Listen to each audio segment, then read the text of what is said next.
Good morning everyone. Ayan, kusina ni Shane TV po. Ayan. Gagawa na naman po tayo ng ating fried chicken. Ito guys ay binabad ko na muna sa ating patis, bawang, paminta, at 10 pirasong kalamansi para pampawala po siya ng lansa guys. So ayan guys, binabad ko na po siya for almost 2 hours. Kaya ito ay napakayami na nito guys pag iyong pinarito. So ayan, binabad ko na po siya guys sa may konting harina. Guys, huwag kayong gagamit ng cassava flour pagdating sa chicken kasi hindi po yan makakagat. Harina lang po siya guys ang gagamitin mo. So ayan, dahil 25 pieces po kami dito sa opisina, ay 27 pieces po ang aking chicken.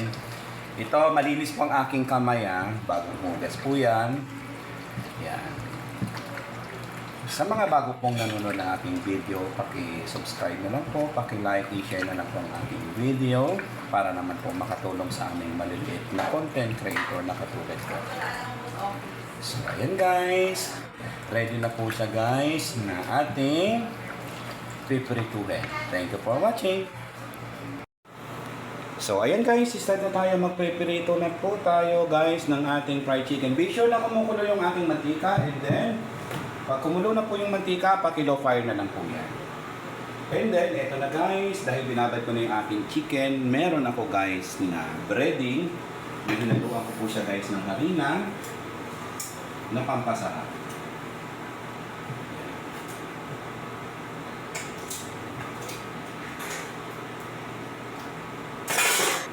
Start na tayo guys.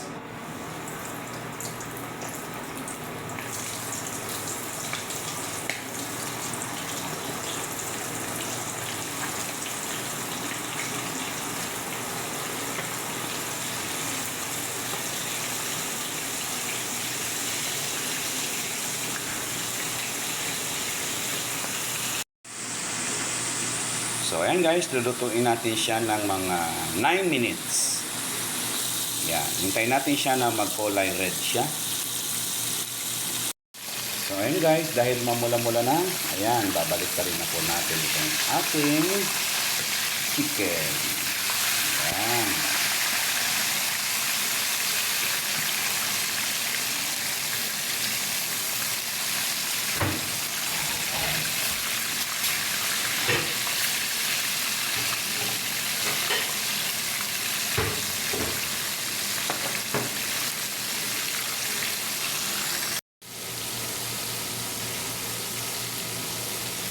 Ito na guys yung una nating niluto. Ayan, sarap diba?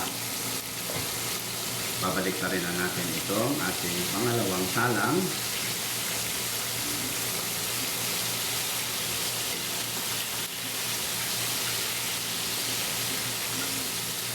Mas masarap ito guys kasi pati yung loob niya ay lasang-lasa.